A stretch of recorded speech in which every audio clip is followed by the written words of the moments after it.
Into the great outdoors. That's what Chance Patrick comes in the studio and talks about each and every week. How are you, sir? I'm doing good. That's what I plan on doing this weekend. It's a busy, busy time for me right now. Hunting season's, it's coming. Pumpkin lattes and hunting season are all approaching. It's coming. Can you see Chance in a stand drinking a pumpkin latte, ready to But you can't have that. That has a strong smell. That's a smell, yeah. you know. And you have to drink that on your way in. We'll be quitting regular deodorant, colognes, laundry detergents, all that here soon. Laundry detergent? To start descenting everything. Once I go descented, it's everything. Sounds like your body a lot of will work hold prior. That. It is a lot of work. You got to think about it and think about we're, those types of we're things. We're good. Do those little tips, do they really work? If you don't use like laundry detergent, for example, you clean your clothes, but you just don't use the detergent. That does make a difference? Yeah, the main thing you're trying to do is beat the animal's nose. Because if they smell you out, you're done. You're just done. But right now, like with me setting trail cameras, it's tricky because I'm still in my summer routine of Tide and cologne, and you smell good in the summer. Yeah, okay, so you when smell I like go, high karate when you walk in yeah, here. So, yeah. Okay. So right now when I'm setting trail cameras, it's funny. This is the time of year I'm setting trail cameras all week long, checking them. Why is this time? Is it because of the hunting season's coming up? You want to see what's moving, or why is now I want to see their travel the cameras? patterns, their eating patterns. I want to get on their page of what is going on with that animal. Where's he eating? Where's he sleeping? Where's his water source? And what times is he moving? That way, next month.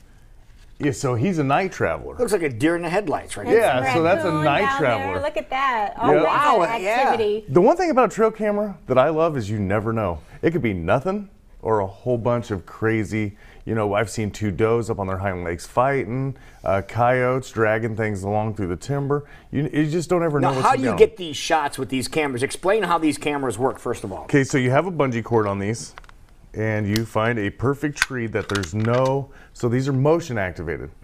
I have a lot of pictures of grass because I'll put it in that one twitch of grass, goes in the front of it, sets it off. And I do them on video.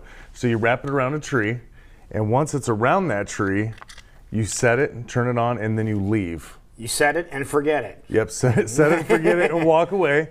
And I usually set them for about a week at a time. Do you look for certain locations to put them that are better than others, or are you just? So what I'm looking for is travel paths. Okay, so where the grass, if you stand back and look at tall grass, you're going to see the path. Where it's trampled? Yeah, where it's trampled down. That's true, okay. If you look through like the city, you're going to see where like the raccoons take the one path up and down out of a sewer. An animal will make its path, and that's the one they're going to take. So I usually help them out mowing paths because they're going to take the path less. Do they utilize when you mow for them? You'd use it, wouldn't you? Yeah, I would. Yeah, but do the animals? Because they love it. You said you're worried about the smells and the scents. They don't smell the lawnmower or anything? Well, that's not, once you mow it down, they're thinking more food is what they're thinking. So yeah, they're going to be a little cautious first time. They're going to travel through and they're going to be a little jittery, but once they're like, wow, this guy just made it easier for me, and they're going to take that path. All right. So sometimes what I do is I direct the animals to where I want them to go with paths. Oh, interesting. Bring them down this way, and they're all going to meet in that food plots we've talked about. So I mow paths to those, so that animal walks down this nice path, going past cameras the whole way, so I can kind of see exactly how he's growing. Like the other day, I had one that has a bad leg right now. It's close to the highway. Maybe it was a deer accident or something, but it has a bad leg, and I could tell that. So that tells me, okay, early in the season, we need to keep our eyes out for her and see how she's maybe healing, or if we need to take her out of the herd. That's just things that I'm watching for. I run cameras a lot. Somebody said the other day, hey, I seen you sneaking along the fence along the highway there. What was you doing? Well, I sneaking in quiet, setting these cameras. How often do you retrieve the data from these cameras? I like to let them set for a week because we don't want a lot of pressure in the timber. The more pressure I'm in there, looking around, tripping on things, the animals are getting nervous. And how much footage do you get off of this? You mentioned that you get video rather than still pictures. But how much footage do you get off of? I'm sure it's a chip. Yeah, it's a card. Yeah, it's a card. But how much time-wise is on that card? I can get about 40, 15-second videos on this before it starts to start acting up, not giving me the full videos. But that's a lot of videos. That's a lot of deer travel. But if you get that piece of grass or that one bird, That'll eat it up fast. We'll get you too. It'll burn it up. Yeah, the other day it was really neat. I was like, what is in front of my camera? It was a raccoon up licking it. Just sitting here licking the front of it because I forgot to spray it with descent.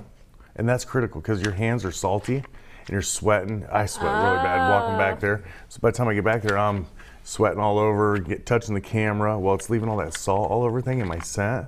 So now these animals want to come up and kind of see what it is. Because you think, oh, this is camo, it's hidden in this tree. Nobody's ever going to find it. Those animals will find it and just sit there and lick it until it's clean. That's a video you need to post. So you're putting the smell of dirt. It's called Fresh Earth. Fresh Earth scent. This is my favorite. Next month, this is all you're going to smell. Is, Oh, wow. Hey, that makes me think dirt. fall's coming. Smell this. The smell of Fall dirt. is coming. I love it. So the chances smell my of, what did you point. say? Where's high karate? Is now replaced with dirt. No, Fresh Earth. no, when you pour water through a planter and the smells like water potting gets all soil. over the place, this is what the water smells like. And that's going to be our scent to start off with this year because everything's harvest. We're going to get rain. Now, when it's dry, like last month when it was super dry, obviously we don't want mud smell because there ain't no mud. That's we use normal descent. But right now, with the rain today, when I go out to pull cameras, it's going to be Fresh Earth scent.